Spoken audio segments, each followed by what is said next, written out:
Welcome to a platform where we debate on the top stories of the NBA, NFL, Major League Baseball, and other leagues with the best in the world of sports. You'll also get interviews with many athletes and media talents at several basketball events, including the WNBA and college basketball. My name is Rafiq Ulazon, and this is Nothing But That Sports Talk.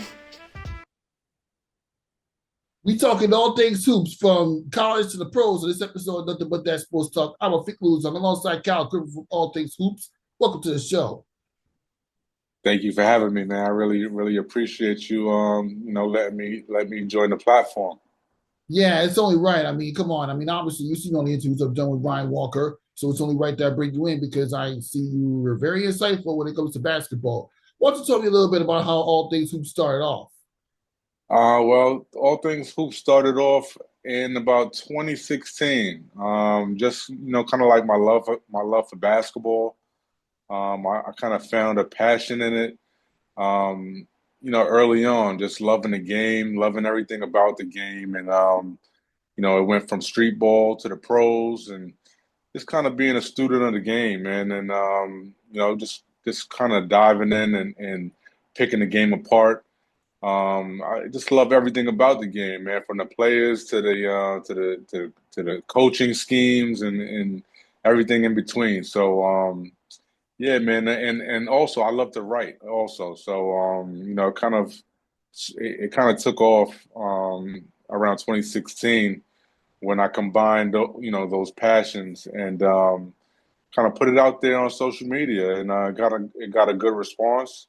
Some of the legends, like Rod Strickland and Kenny Anderson, were kind of early on, two of the legends that kind of gravitated to the platform and told me, "Hey, you got something here, man. Keep going. We love what you're doing." So, all these years later, still grinding it out. And they say when you love doing something, man, it doesn't feel like work, man. So, all these years later, still having fun with the game, and here we are. Nothing but that sports talk. Yeah, this is funny because this month's literally a full 6 years since I started Nothing But That Sports Talk. Originally, I needed Nothing But That People Talk for those who are just coming on.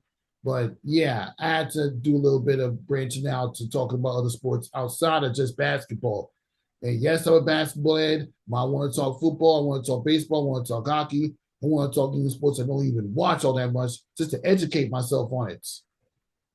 Hey, man, it comes with the territory, man. If you're gonna say sports talk, you got to talk about them all. So, me, I'm all things hoops. So we talk basketball over here, but I am knowledgeable about those other sports as well. But it's all things hoops for the most part.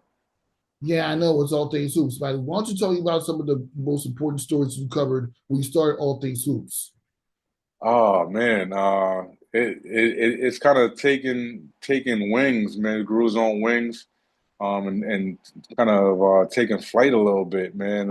Since I started off kind of slow, with respects to the following and stuff like that. Just kind of kept at it and kept doing what I love to do, and like they say, if you build it, they will come, and the followers started pouring in as I started kind of branching out and covering different players, covering different leagues and tournaments, and just kind of branching out and showing my passion for the game.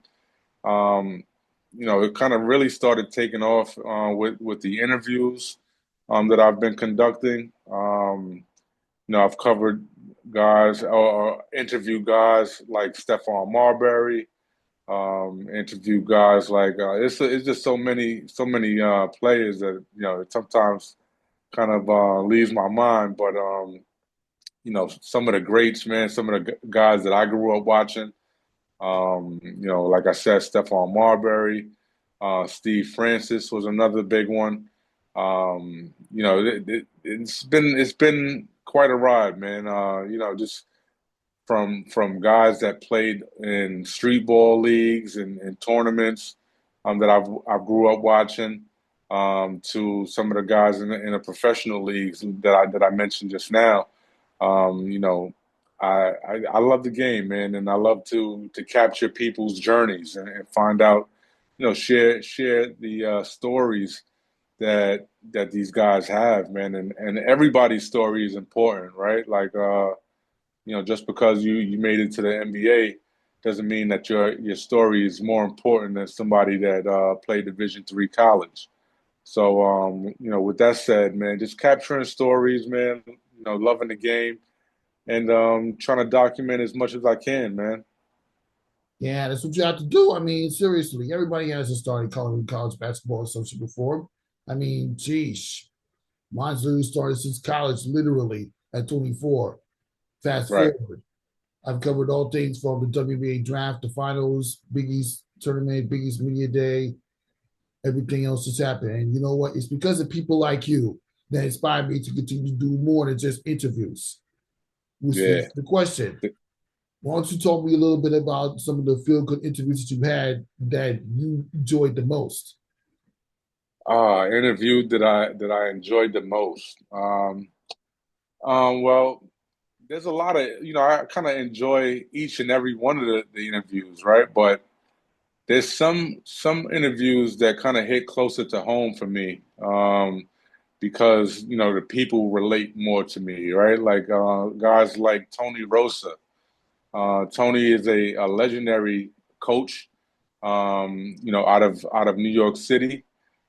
He's coached, at the Rucker tournament, at the EBC at Rucker Park tournament. That league is world famous, world renowned, and he's coached a lot of places. But all in all, he's a great guy. Totally respectful, and I've known of Tony since I was a little guy, man, 14, 13, 14 years old, running around New York City trying to play in tournaments myself. And just kind of knowing the landscape. Tony was one of those guys, man, that it was like everybody needed to play with Tony in some kind of tournament. Another guy was Artie Green. Artie is, out of Kips Bay in the Bronx. Um, Interviewing him, man, a lot of people don't get to interview him. Um, and he's a grassroots coach, that out of New York City. So it isn't this huge name, out of the NBA or whatever the case may be.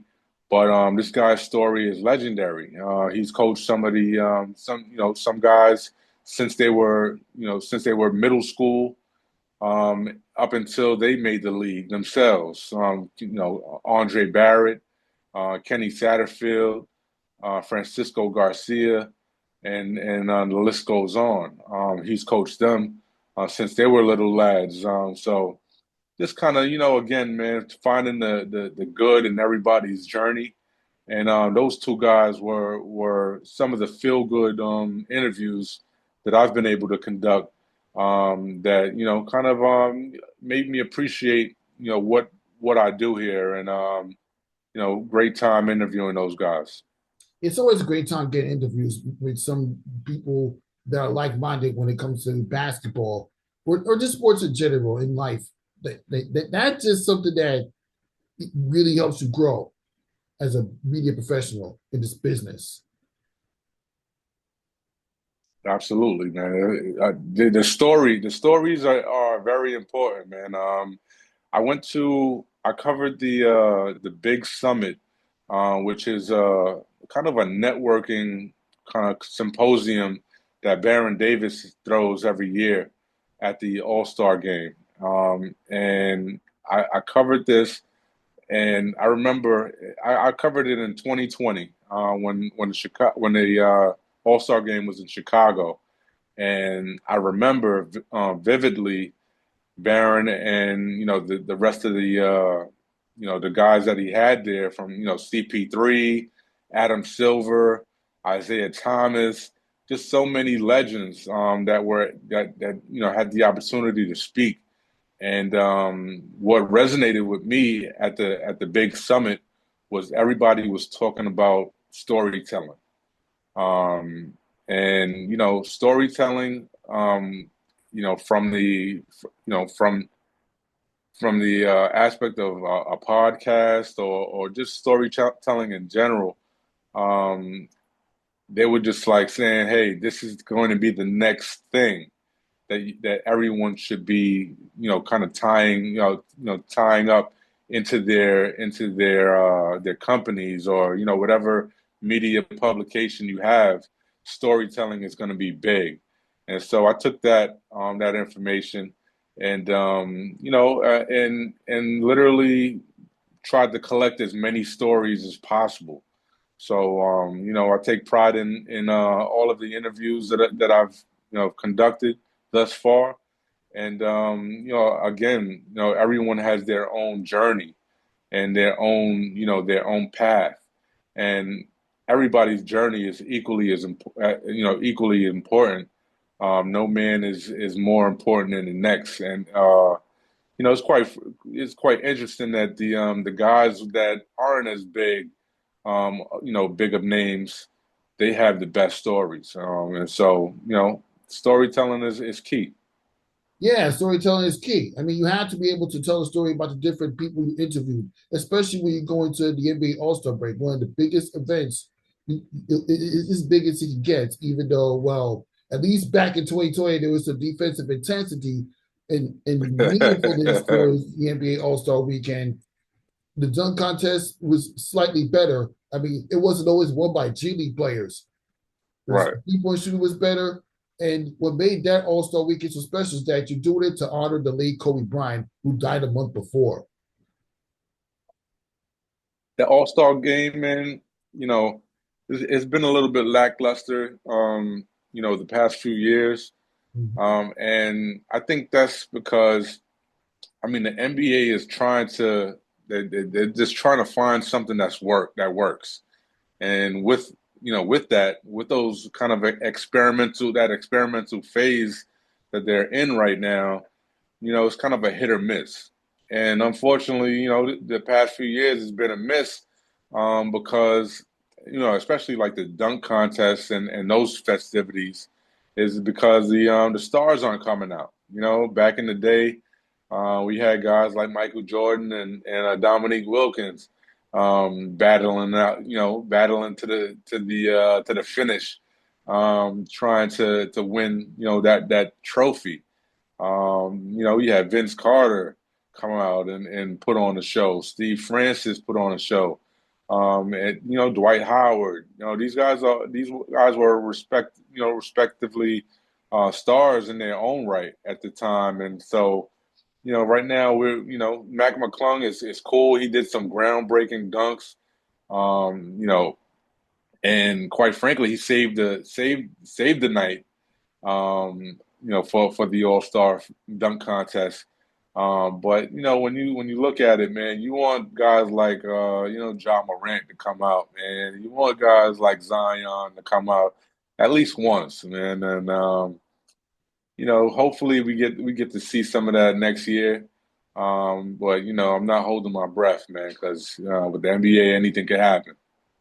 Yep, anything can happen. I mean, just like literally anything can happen this year. And while we're on the subject to talk about the All Star weekend, yeah, this one was only passable at best because the Rising Stars. I mean, the celebrity game. He got me. He didn't do nothing. He didn't do enough to get me locked in on that one. That one. Right, The Rising Stars game. I love the tournament format there because at least there was some defensive intensity and there was some meaningfulness and people were actually showed effort at both ends of the floor. right. But yeah, the All Star Saturday night, not feeling it all that much. The Cavaliers duo, Evan Mobley and Donovan Mitchell won, and there was at least that, and yeah, Damian Lillard lost to Tyler Hero with a 3-point shootout. That was nice, good to see. But the dunk Then you contest on its own, it's kind of average at best. I mean, seriously, it's kind of average when only a G League player is making you interested in watching the All Star break. Yeah, Matt McClung, he did that dunk over the car, but it isn't really that special anymore after watching Blake Griffin do it like nearly 10 years ago. I think he did it better than Blake, actually, though, man. You He really jumped think that. so? I He mean, jumped. Army was better. I'm not denying that. And that little dunk where he did, we bounced the ball to front of the rim and throw it down, or when the guy was holding it, he took the ball and then like throw down the ball into the hoop. I'll admit those dunks are good, but the one jump in the car is intensity. But we've seen that before. Right, right, right, right. Absolutely. We didn't see it backwards though. He did it backwards. That's true. But That's but nice. yeah, that's nice. No, Blake no, Griffin would have but done it better. Let's be honest. But let's see.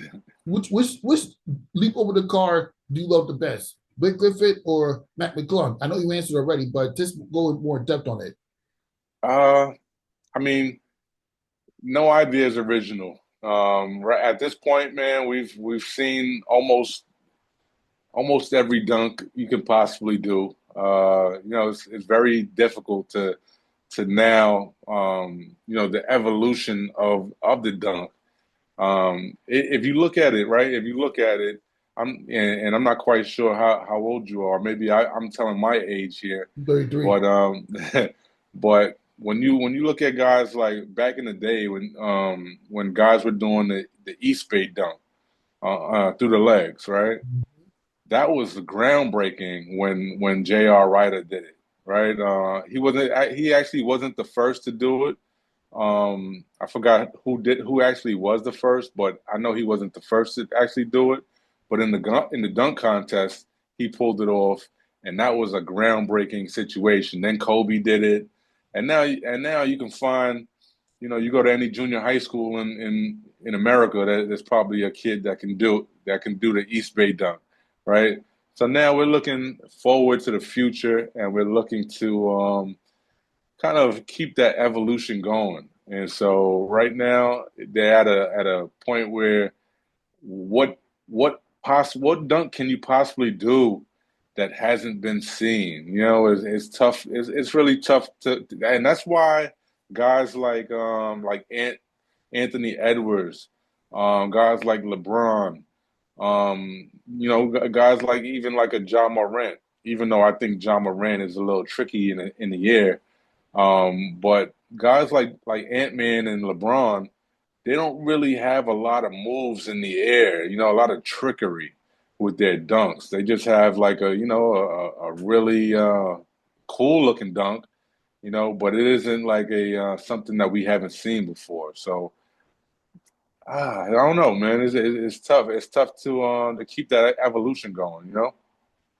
Yeah, it's kind of tough. But then again, for some dunkers, it's really not. I mean, not too long ago, we just see LeBron James do a switch hand dunk in midair at 40 years old against the Dallas Mavericks, even though they did lose. The fact of the matter is, LeBron James with that switch hand dunk, throwing it down against the Mavericks, or even a few weeks later when he had a one handed dunk at 40 years old. Man, you're 40 years old and you're still doing that, LeBron. He's Yeah, yeah, not that's well. impressive. Even though he's close on retiring, we don't even know how close he is to retirement. Let's be honest, as well as he's been playing. Man, I gotta say, LeBron had at least. I want to say he has another year or two. I don't, and I say that because I think he was healthy enough to play in the All Star game. For him not to play, that really says something to me, at least, that he's kind of winding down. It isn't as important anymore. Early on in his career, no way he was going to miss the All Star game. Now is kind of winding down, and there was no real benefit for him to even play. A lot of people are giving him flack for not playing. I happen to be a LeBron fan, but I got to say that him not playing it didn't really ruffle any feathers for me because he's LeBron James. What benefit is he going to get out of playing in an All Star game at 40 years old? Um, the fans hate to see it, and I think he announced it, the way he did because if had he announced it sooner, a day or two earlier or whatever the case may be, so that a substitution can come in, I don't think that as many fans would have tuned in. and the NBA definitely wants those fans to tune in. So, I think it was a strategic move for Braun and his camp, but kind of sucks for the fans who were looking forward to him playing. But I think he got about another year or two, in the tank before he calls it quits. Yeah, that's possible. I mean, yeah, 1 or 2 more years of LeBron James. I look forward to that.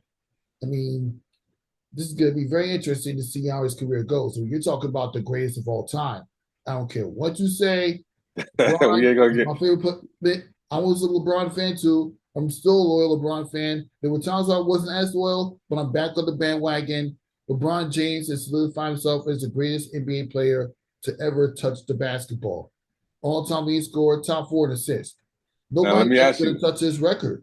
let me ask you this: Have you seen Michael Jordan play? Were Not you live. Yeah, and I know that a lot of people say LeBron is the GOAT, right? And they look at the stats and they look at the records, and those are impressive. Those are hella impressive. But and as much as I am a LeBron fan, right? I gotta keep it real, man, and because I was literally there watching Michael Jordan, right? And Michael Jordan live, a live game, it was like it was crazy because even if it was a close game, right, you would know where the ball is going, right? You would know the ball is going to Mike. They're gonna clear it out, and he's gonna make something happen. Like he And did so against many, Utah in game six. I seen so the many highlights. I seen the times, documentary. That was real.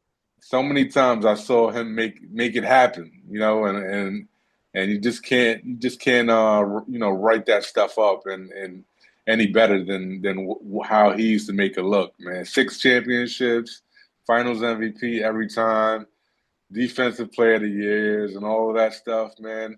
I can't I can't give it to Braun just off the eye test, but I don't blame you for feeling that way. I mean, you see Michael Jordan live and you see LeBron James live, so I don't really feel you. I mean, I don't blame you for love feeling that LeBron though. way. Don't get me wrong. Love LeBron though. Don't get me wrong. Yeah, I know it's tough to pick between the two. I mean, well, it's not really tough. I mean, the playing style for both these players are literally staring at you. That's pretty much all it is. Hmm. That's all it is. Just like the playing styles from St. John's throughout the years are staring at you. Man, St. John's. they're coming off an Uh, impressive win against Creighton. And let me tell you, I was there. It was literally Johnny's day all over the place. Kadari hey, Richmond pulled through. Edgeforth pulled through. They slowed down Ryan Clarkburner. All I gotta say is this is one of the greatest wins you'll ever see from St. John's, and it'll help them just barely stay in the top 10 in a bounce back win after losing to Villanova last week. So, and I know you've been insightfully covering St. John's, well, at least a handful of times a season, if not all the time. What do you think about the growth of St. John's basketball this season compared to past seasons?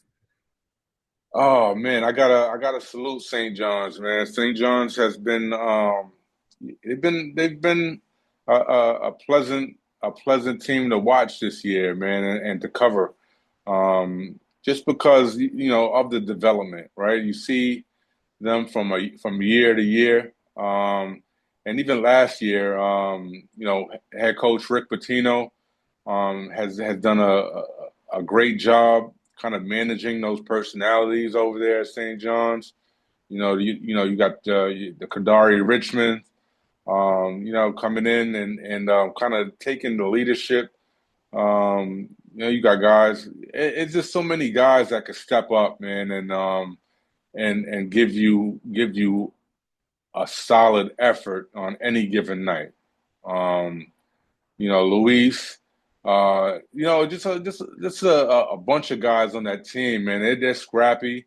Right now, and you can even ask Rick Pitino, man. the NIL, that NIL money, man, that really came in handy when it comes to this St. John's team, man. They put their money where their mouth is, and they went out and grabbed some quality players, man. And now it's really getting a chance to really to show.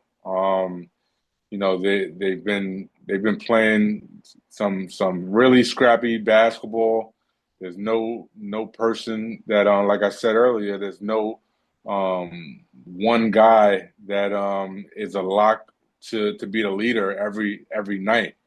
There's some guys that will gladly fill in that role on any given night. So salute to St. John's and the program over there, man. They got it rocking. They got the Garden, feeling like the Garden right now. You got your sea of red going on in the Garden, and it brings back some nostalgia, man, because those old days of Eric Barkley and those guys, man. Chutney Gray and Ty Grant and even the Ron Artest, the Felipes, it kind of brings back that nostalgia, man. That winning feeling that that Julian uh we Champagne, we supposed to have in the Garden. even What'd you Julian say? Champagne, who plays the Pro C a couple times. Oh, absolutely, absolutely. The Champagne brothers, they you know, although on the other one went to Pitt, um, they've been they've been developed. They developed nicely over the years. It was a good thing seeing them kind of develop their game into a pro game, right? And they're letting all of that hard work be seen now. So salute to them. Mm-hmm. Yeah, you guys salute to St. John's. They really improved a lot. I mean, we knew they were going to be good a year ago when they barely missed the tournament by like two Big East tournament rounds when I witnessed them lose to UConn. But this time around, they're for real. They really are for real. I mean, they've only had like the largest margin of defeat was like only 1 or 2 points. Seriously, this Yeah, team feels like they're ready for anything. everybody's scrappy. Everybody's playing defense. And then you can see it. You can see the hunger. You can see the passion when these guys take the floor, and you can see the pride that they have in that program, and with respect to winning. Winning feels good when you're doing it, and so these guys are really taking pride in winning again, and bringing that feel back to New York City again. Yeah, it's all about bringing the field to New York. You have to stay motivated because this, after the, I mean, in a time where the New York Knicks are relevant, the New York Liberty coming off a championship, it was about time St. John stepped up to the plate and bring their relevancy to New York basketball. But we'll Absolutely. get those two teams in a minute. We got to talk about St. John's. Like, as long as we're following St. John's, what is your all-time starting five for St. John's men's basketball? Oh man, we're gonna go at the five. At the five, we're gonna go Zendon Hamilton, Mm. right? Zendon, because I really can't think of any other fives that were better than Zendon at the time. Um, let's go point guard. I'm gonna go Mark Jackson. Mark Jackson, Action Jackson, Action Jackson. That speaks for itself. Um, let's see. At the two, I'm gonna go Chris Mullen. No. I'm gonna go Felipe at the two, and then Chris Mullen at the three. Mm. Those guys, incredible players. Felipe, New York City legend out of Rice High School. Um, you know, um, Chris Mullen, New York City legend himself. Got the records and all types of stuff going on with his, behind his name. We saw the Chris Mullin uh, dream team. Chris Mullin. That says it all right there. He was on the first dream team. So let's see. The power forward. Let's see. That's a tough one. That is a tough one. But I'm gonna go. I'm gonna go with my man Ty Grant. Man, Ty Grant. You know, I don't know if I'm forgetting anybody, but I'm gonna go with Ty Grant right now because Ty was a energetic big who really was scrappy and did anything to win. He happens to be my guy. So I got to hold him down, man. Put him in that starting five. That's very impressive. I mean, you build a lineup that literally could probably win the whole tournament if you were the one that created. Hey, that team is definitely getting some W's. Yeah. Definitely. But let me ask this one question. Out of the current roster for St. John's, who would you put as your sixth man? Mm. Out of the current roster, who would I put as who would As I your put sixth as as your sixth person coming off the bench in any of the positions? oh that's a tough one, man. I That's a tough one because this team is so scrappy, man, that anybody literally. All right, so my six man this year, just for this year, right? Mm-hmm. My six man right now is Sim Wilcher. Sim, out of New Jersey, um, is a he's an energy guy as well. Mm-hmm. When he gets going, he starts to hit his shot. He gets his hand on the basketball, gets deflections. He's a guy that does a lot of the little stuff, and so when he gets it going, that means you're having a good game. Yeah, that means that the team is having a good night, and you're most likely, headed to the W column if Wilcher is producing out there. So I'm gonna go with Sim Wilcher, six man, for the St. John's team this year, and that's my take. Yeah, and that adds on to your all-time starting five. Now, I'm gonna make it more entertaining with this one. I mean, which of this current roster we have as your backup shooting guard behind your all-time roster? Oh man, that's tough, man. That's tough. I gotta look at you gonna make me look at the roster now, man. Oh Now, I think, man. yeah, that's what you talking all things hoops for your podcast, so I gotta because I gotta step you guys step your knowledge up. I mean, you know Well, St. John, so at least well, somebody for the I, current roster has to play alongside the starting five. I'm gonna go.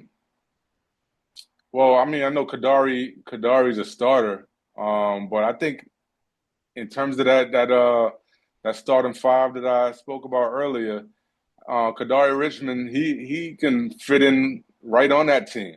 He's a athletic point guard, very very high basketball IQ, and he's been doing this for years, man. He has nerves of steel. He's been out of Brooklyn, South Shore.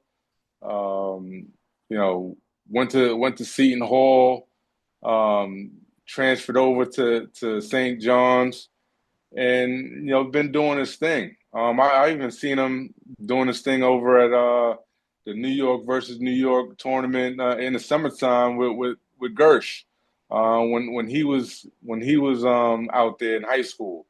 So yeah, he's been performing. He's been performing at a high level every game. He's been the leader, the emotional leader, and the leader in terms of stats for this team.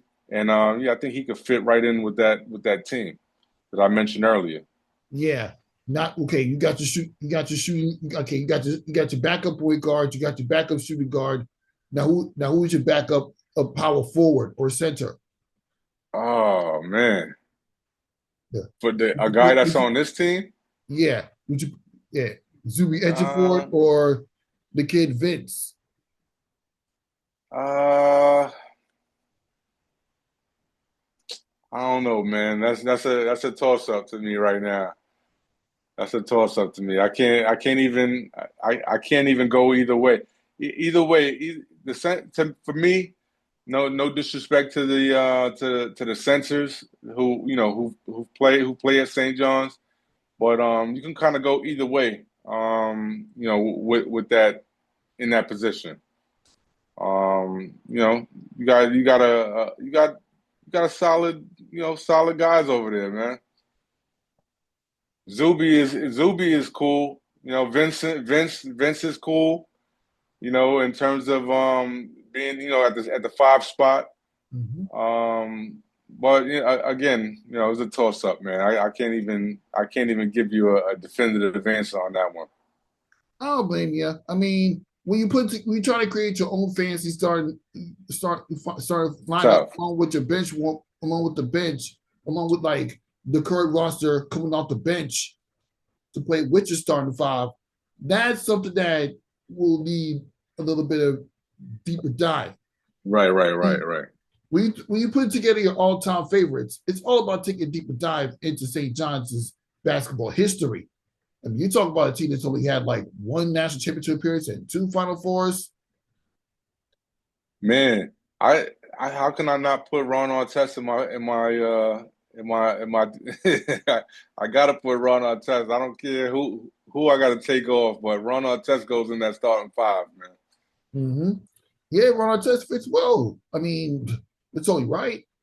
Yeah, I can't even disrespect Meta World Peace and not say his name when it comes to all time St. John's Red Storm.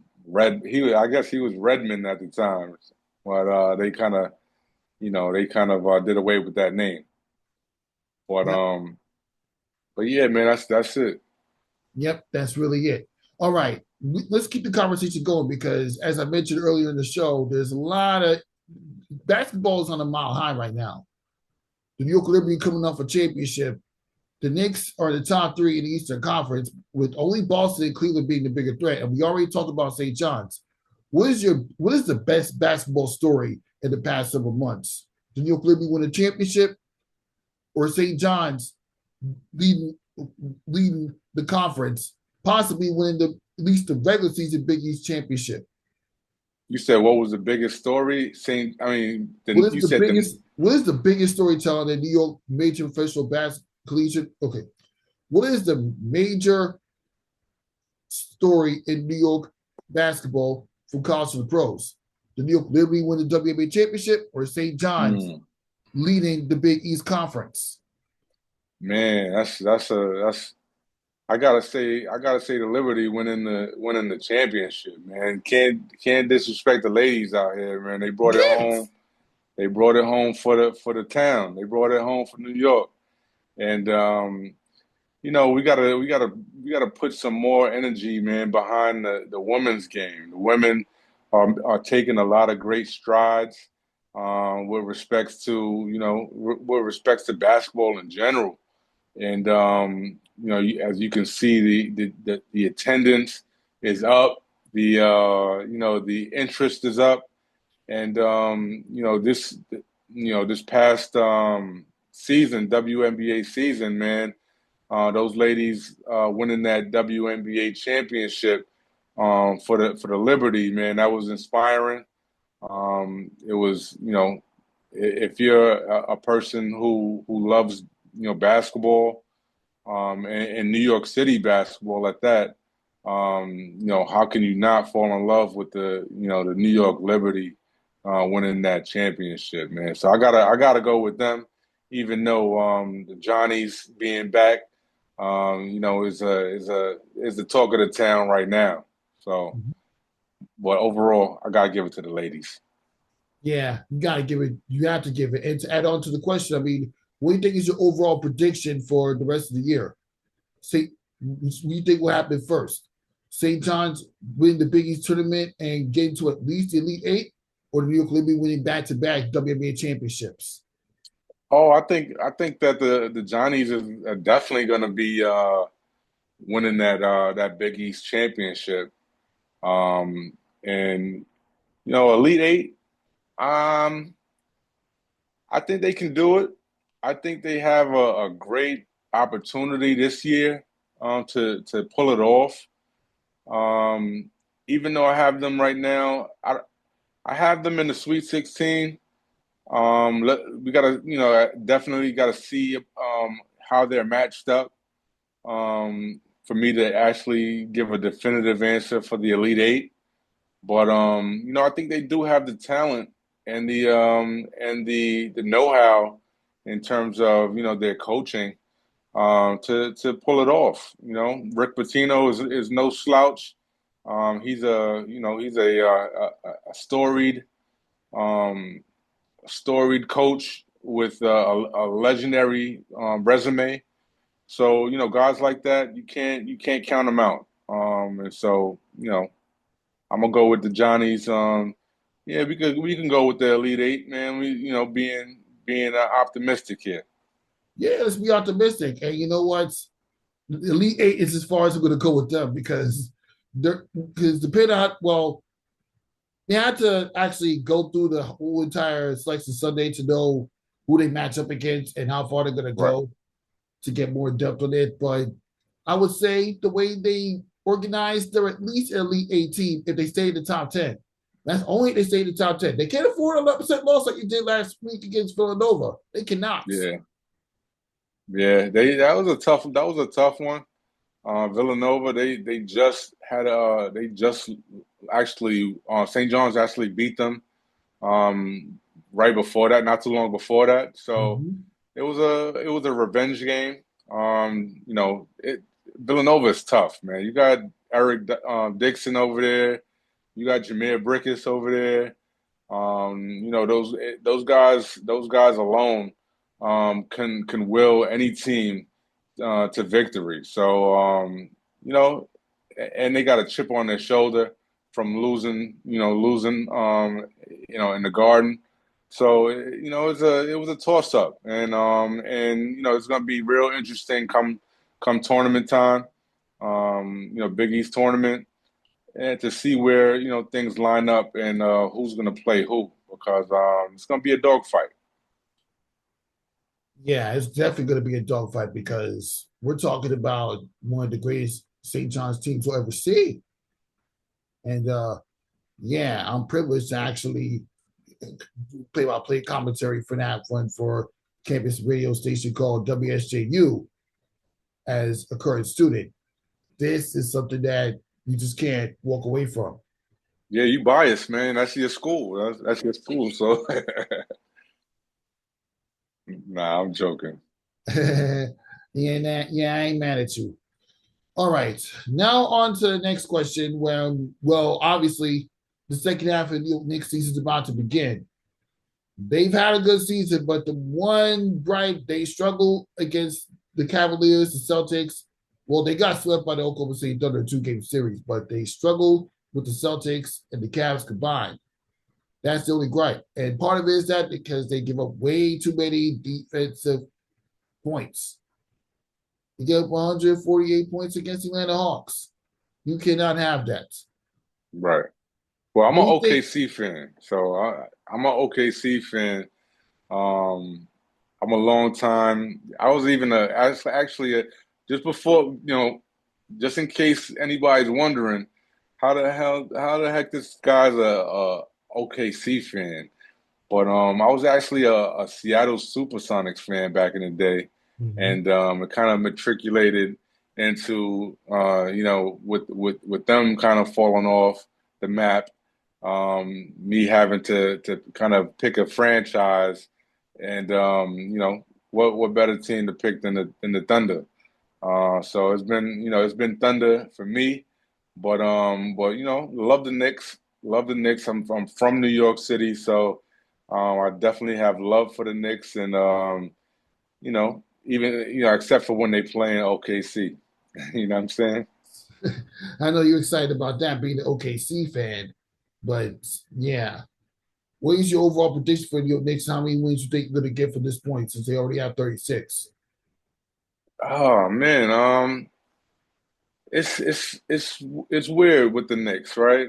I mean, right now, in order to make, in terms of my opinion here, the Knicks need to, in order to make this playoff run, that they, in order for, to get a good seed, a good seed in the playoffs, um, they're gonna need to, they're gonna need to kind of put some wins together, back to back wins.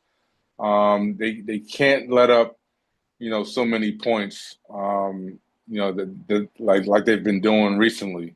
And for Tibbs to be a defensive minded coach, just flabbergasted as to how a team scores 100, 140 something points on you, and in a regulation game. But they're gonna have to put some wins together, with the season kind of, second half of the season. Um, they're gonna have to lean on some of their stars a little bit more. And I see the burnout happening again, man. Uh, Brunson, Cat, and who else was it? Brunson, Griffin. Cat, and they have some of the highest usage rates, in the NBA with respects to, Brunson and Karl Anthony Towns. Yeah, too many minutes played. Yeah, so that's gonna, I hope that doesn't, take its toll. You definitely don't want, don't wish any injuries on anybody, anything like that. But when the guys are playing these many minutes, things happen, and people start to get a little bit careless, and that's when injuries happen. And praying nothing happens to anybody, but playing those amount of minutes that they're playing already, and then going into the playoff hunt here, at the tail end of the season here.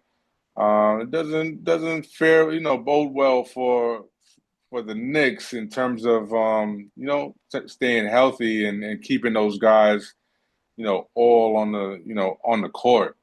But right now they're on the court, and everybody's healthy. Praying for everybody to remain healthy, and if they do remain healthy, then they're going to be dangerous. They're going to be dangerous, no doubt. There are not too many teams, in the NBA who can, literally be confident and say, yeah, we'll take the Knicks in the first round. That's not a confident matchup for anybody in the league. So it's gonna be a, interesting second half. I'm interested in finding out, how Tibbs is able to kind of manage the workloads here, in the second half of the season. But if everything goes well, see them making some great strides. But again, if they don't, if they're not faced up against OKC, that is. Yeah, you know what? Book it. I would love to see OKC New York in a NBA Finals match, just so I can bring you on and we can have a full fledged conversation about it. But to be fair, we can't beat OKC. Shea Gilgis Alexandra Yeah, he's too running his much. own team is a problem right now. And you got Isaiah Hartenstein. Yeah, Man, yeah, that was a big one. That was a big and pickup. OKC, you should have been in the NBA Finals last year. Let's be Yeah, they just didn't have the real. experience. They didn't have the experience last year. But And now they get more experience. OKC will have a deep run. I mean, I'm rooting for them already by in the conference except LeBron's Lakers. I'm just going to leave it at that. I would love to see the Knicks and Lakers face off in the NBA Finals, but that's a conversation for another day. Yeah, yeah, More to yeah. the That'd be point, a good one. the Knicks will actually get better if they just stay healthy, play good defense, and minimize the scoring of their opponents, because that's going to be a problem against teams like a Boston or Cleveland. Right, Because those right, are the guys. If you want to get to the NBA Finals, you got to talk to Boston or Cleveland. Cleveland yep, hasn't been this good in a while, and I know the Knicks did defeat them in the first round a few years ago. But this Cavaliers team is so much different from the team we defeated that year. right. Absolutely, and and with with that loss, they've gained some experience as well. But I do root for the Knicks, man. I do root for the Knicks too, because when the Knicks play well, the city is buzzing. Everything, the NBA is better. NBA is better. The is more competitive. The Knicks, is a large market. So when those teams are successful, it looks better for the league. The Lakers, the Knicks, and those other teams in a large market. So let's see what happens. Yeah, we'll definitely see what happens. And to wrap up the show, why don't you name me your all-time NBA starting five? It can be anybody from current to former players. The all-time NBA starting five. That's a controversial list right there, man. We're gonna go. We're gonna start off at the five. We're gonna go Shaquille O'Neal at the five, most dominant center in NBA history. At the four, let's go Tim Duncan, arguably the best power forward in NBA history. At the three, we gonna go LeBron James, arguably the top one or two players in NBA history. At the two, oh man, this is where it gets interesting at right here. At the two, well, not really interesting, but yeah, we're gonna go Michael Jordan. Um, actually, you know what? We're gonna change it up a little bit, right? We're gonna leave Michael Jordan at the two. We're gonna put Kobe Bryant at the three. We're gonna put Kobe Bryant at the three, and we're gonna put LeBron at the one, because he can handle that thing, man. So there it goes. Mm-hmm. Shaq, Tim Duncan, Kobe, Mike, and LeBron, and that's my final answer. That is tough, but let me ask you a question. What is your all-time NBA six man for that roster? Hmm. Uh, let's see. It can't be that hard. Yeah, I know probably just the first name that kind of came to my mind was Isaiah Thomas. Um, just to get just to get a solid.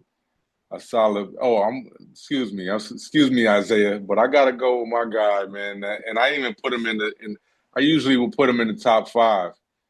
Magic Johnson. That's my guy. That's my Okay. six man. I'm sorry, Isaiah, but you're gonna have to sit this one out. Magic Johnson. That's my final answer. Yeah, your starting five along with your all-time six player will definitely steamroll your starting all-time starting five for St. John's without question. Absolutely, absolutely. It'll be a Like steamroll fest. The kids are nothing but not that ready. sports talk, man. Nothing but that sports talk. And now up on this episode, nothing but that sports star Kyle Griffin. Thank you for stopping by and talking all things hoops. Rafiq was on. We will see you at another episode. Have a good night. Good night, y'all. Appreciate you, man. Thanks for having me on. Mm-hmm.